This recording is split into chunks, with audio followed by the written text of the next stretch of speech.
lace zips. They're quite pretty, can make a feature of something. This is one I made while I was messing around with the built-in embroidery on my new machine. So I thought, well, I'll put a lace zip in.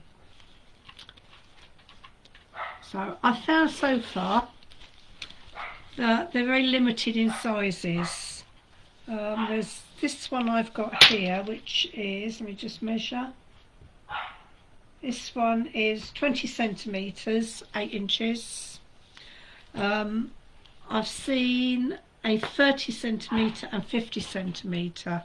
So 50 centimetre is about 18 inches. You might possibly get away with that one for a dress. They're put in differently to what you do with an ordinary zip. An ordinary zip, these bands here, they're all concealed. The only thing you're actually going to see is the teeth. Well, actually on the lace zip, we actually want to show all this. So we want to make a feature of it. So that's that one. I did this one this afternoon. This is a boxy pouch, and that's got one there. Now that looks like an orange zip. It's red. So it looks orange on my laptop and red on my iPad.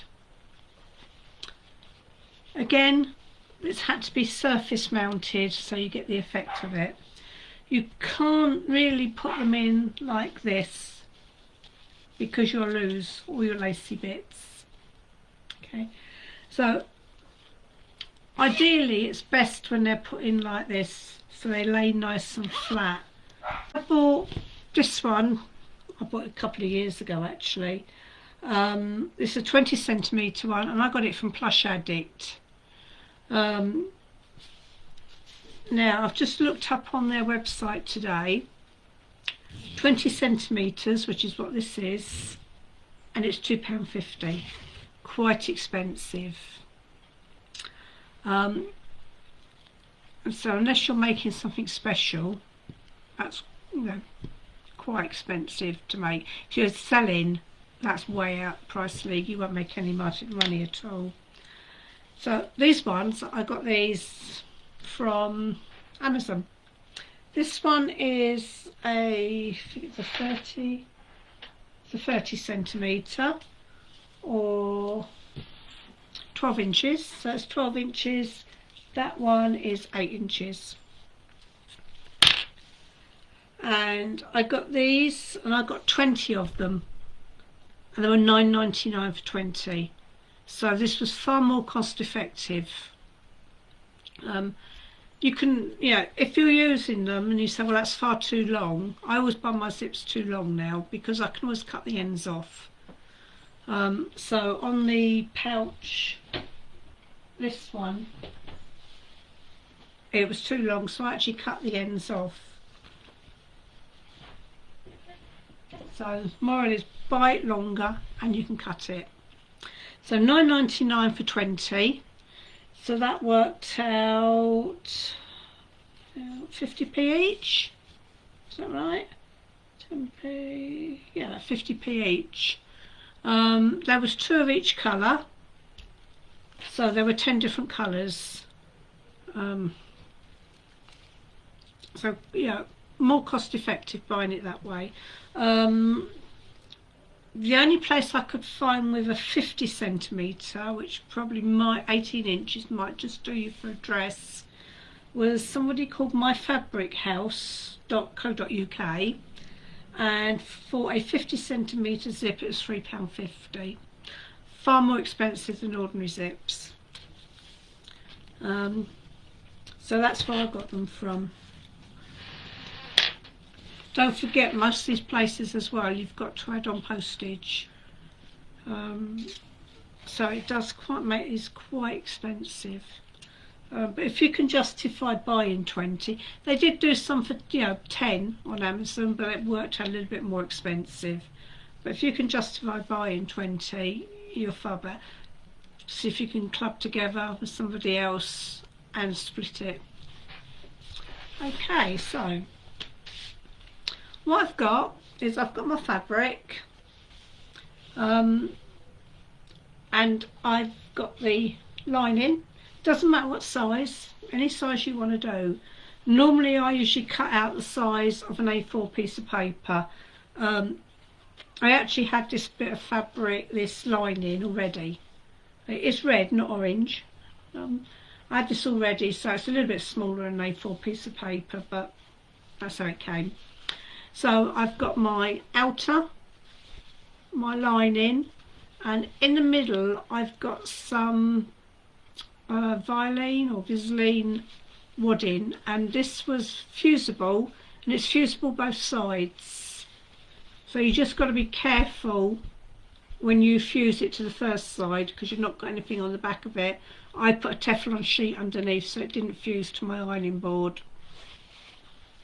So I fused my wadding on, and I put right sides together of my fabric, right sides of my outer and right sides of my lining together, and I did a 1/4 inch seam this end and a 1/4 inch seam this end. So there you've got, and turn it inside out, give it a good press and fuse the other side, the lining on. So it's now one piece of fabric. Now anyone that knows me knows that I love using quilter's tape to put my zips in. This is quilter's tape. Again, this came from Amazon. I think I got 2 reels and it was about £8 odd. Don't buy the clover leaf or the branded ones because they are expensive. Quilter's tape is double-sided. I'll just take it apart. It's double-sided, and this is the sticky bit. It won't gum your needle up. It is made for sewing. So don't worry about saying, oh, I can't use it on my machine because I'll wreck it. It's made to be used on sewing machines. And then once you've finished, it's water soluble, so it'll disappear. So if, like on this bag, let me just grab it. This one that I did, I used the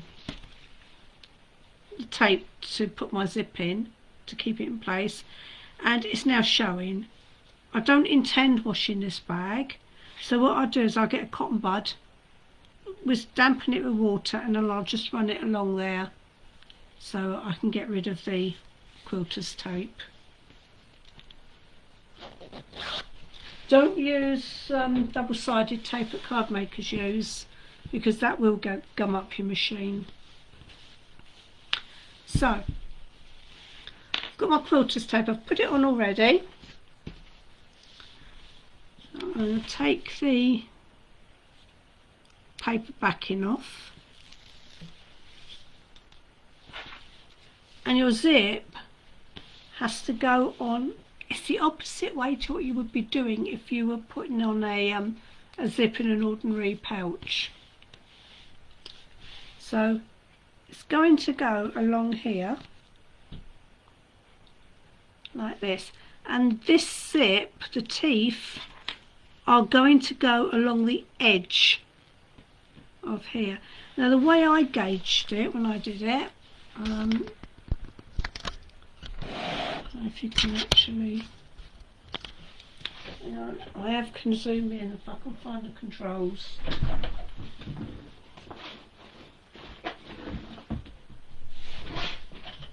Right, let's zoom in.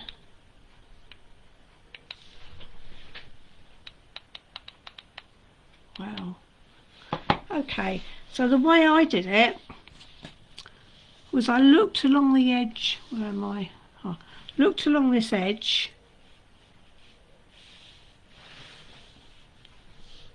and I made sure I could see the edge through the first row of little holes. So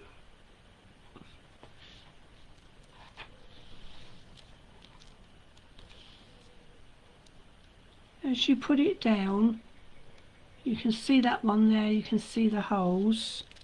So I'm just gonna move that and just press it down as I go along.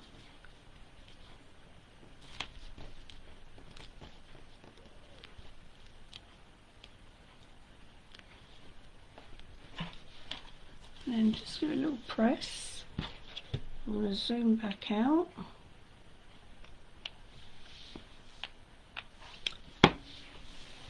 And there's my zip on there. It's not going to move. So it's, to me, far better than clips, because you won't be able to get a clip on here because this bit's in the way. And I have tried putting pins in, and it tends to ruckle it up because of these little holes. If you tend to get the pin in the hole, it's not securing it. Okay, so has anybody got any questions? Let me just have a look at the...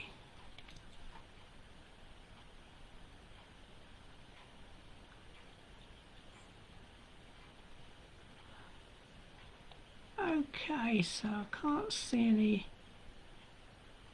questions, so I'll carry on. If you've got any questions, put them in the chat or in the comments and I will answer them. I'll try and answer them as we go along.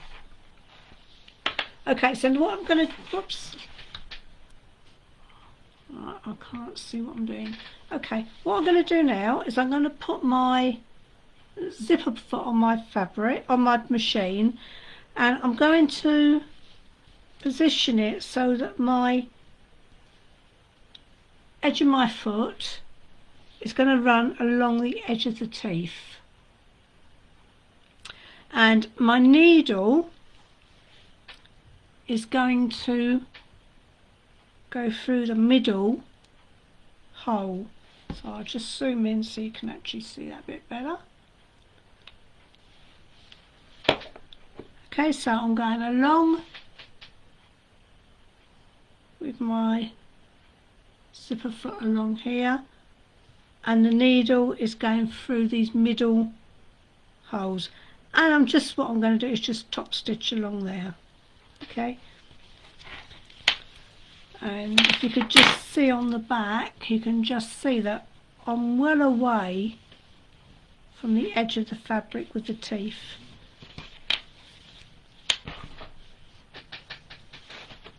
So let me just wake the machine up. So I'm going to do it on a stitch length of 3, because it's going to be more of a top stitch than a I'm just trying to zoom out. Yeah, more of a top stitch than just attaching it. So right, now hopefully you can see that.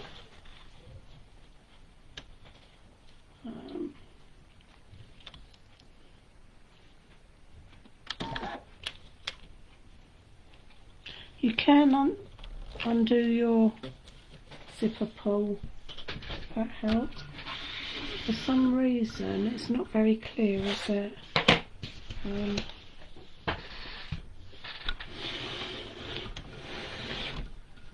So I think it was a bad move picking a white zip because it's not really showing up. Right. So I actually need to move my needle over. So I'm just going to do that.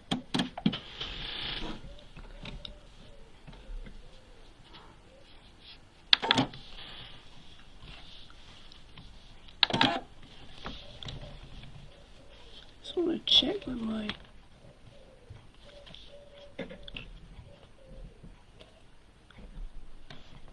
Yeah, I think that's about it. Okay. So here goes.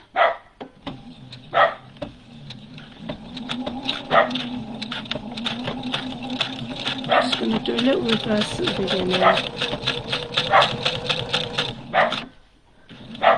You can now hear Poppy. I'm just going to put the zip up.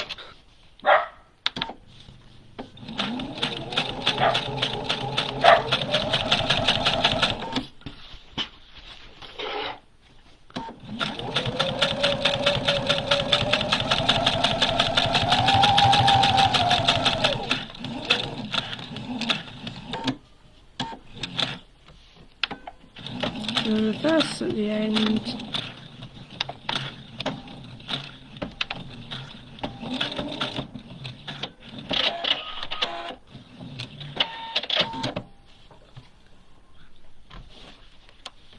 And you can see, you can just see that, and on the back you can see where I've stitched it. And if I put it open, there. Okay, so now we need to put the zip on the other side.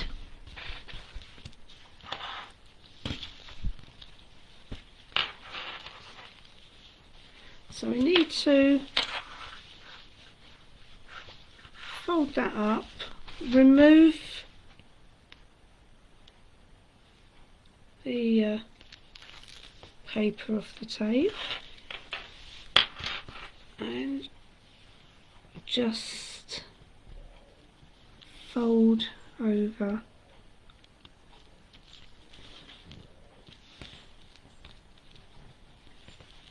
and I think I've got that right. You can just take it off with this tape. It's not really, you know, it doesn't stick really hard.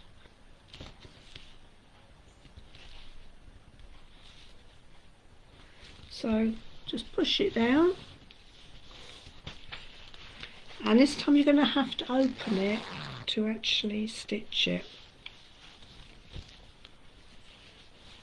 You might have a little bit of a problem when you get to here. I need to actually move my needle, my foot over to the other side.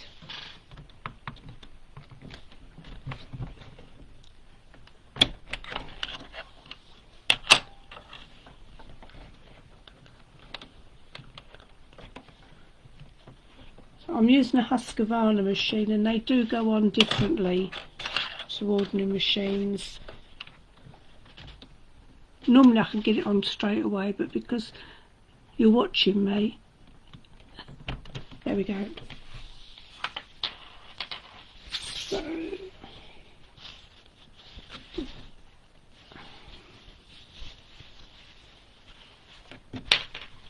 okay, so this time we're going to go along here, but I need to move my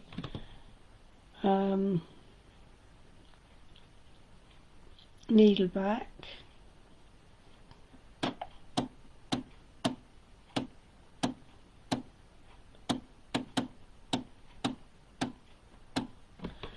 So hopefully that is in the same position.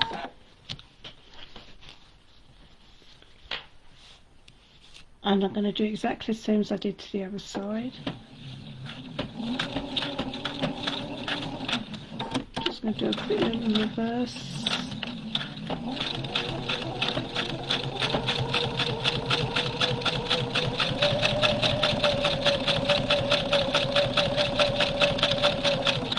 Just make sure that you can keep your bottom piece well out of the way, you don't actually stitch it down. Because the last thing you want is to stitch this other side to this.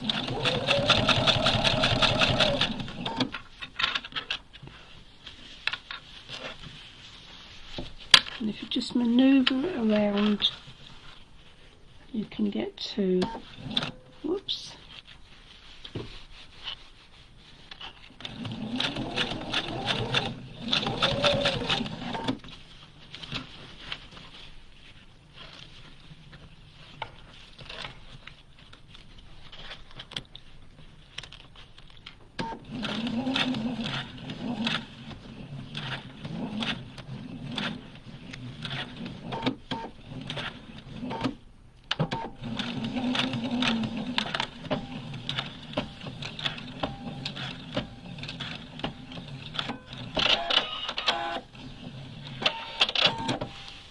Okay.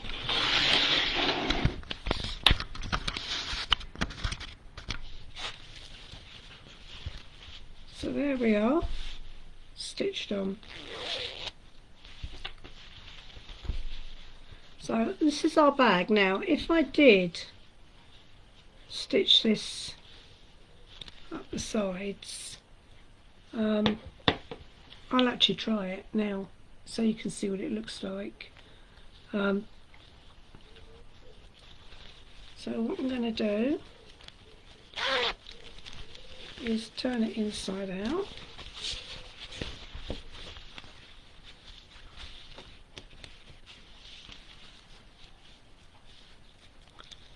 And I'll just move that.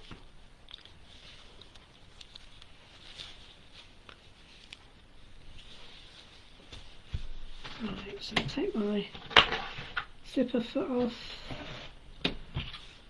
Now, because I'm not sure how this is going to actually come out, I'm actually just going to do it in like a basting stitch. So I'm going to increase my stitch length to 5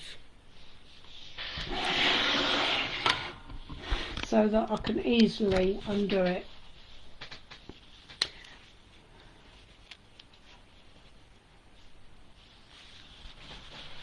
So we are meant to be doing a 1/4 inch seam allowance.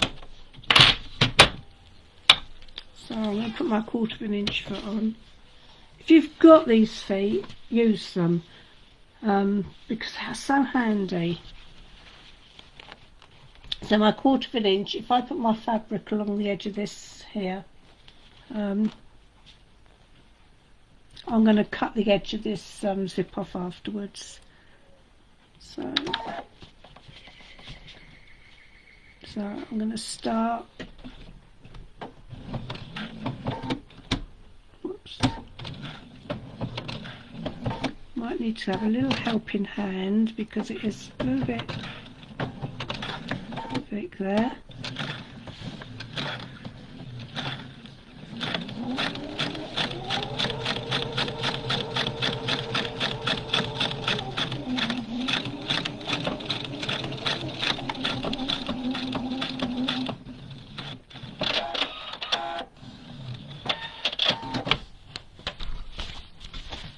One side.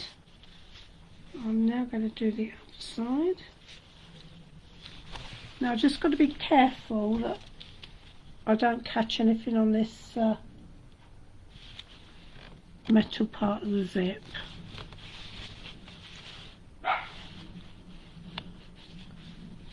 So I'm going to have to start just a little bit below that because I don't want to break my needle.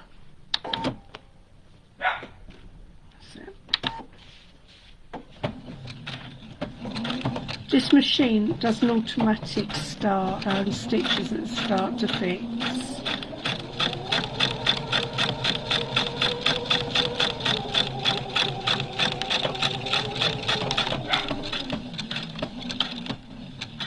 It also cuts the thread as well for me. Okay, so let's see what it's like.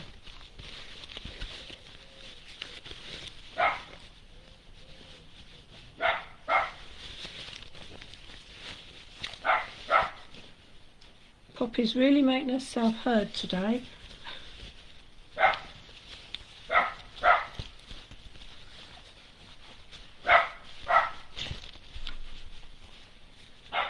Right, this is what I don't like, is the ends like this. In fact, it's quite hard to push this out. So this bit here will fold in. I can cut some of that off. So that's your bag with the zip at the top. So it's not too bad actually, as long as you don't mind these ends here. I'm a bit of a perfectionist. I like to see my ends nice and flat and in like that.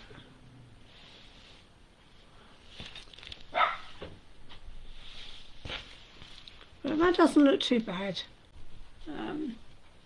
I'm quite impressed with how it's gone. Obviously the white zip really should have been a different colour because it has shown up more. If you stitch closer to the edge, this will stand out more, but then if you get it too close to the edge you'll have problems undoing the zip. Okay, so what I would do, as I've got an overlocker, I would actually overlock this seam. You get a far nicer seam. I found with the French seam, because I had quite a thick wadding in here, the French seams were getting a little bit too thick, this has got Viseline H640 in it, and this one was the Viseline double-sided fusible, which is roughly like a 630, so it's a bit thinner than the 640. Viseline at the moment is my favourite. I do like using it, get good results every time. The only drawback is it's a lot more expensive. Going into places like Hobbycraft and Dunelm and buying the polyester wadding, I try to avoid that now, because if you happen to iron anything and you use the polyester wadding, it melts. And so what was nice and fluffy to start with goes as flat as a pancake. So try and avoid that. This one I think it's got Viseline 640 in it. And thank you for joining, and catch up with you another time. Anything you wanted me to do a live on, let me know and I'll try my best. I do need notice, because time I sort of research it, practice and do all the bits to do it, it does take me a while. So anyway, lovely for you to join me, and I'll see you again soon.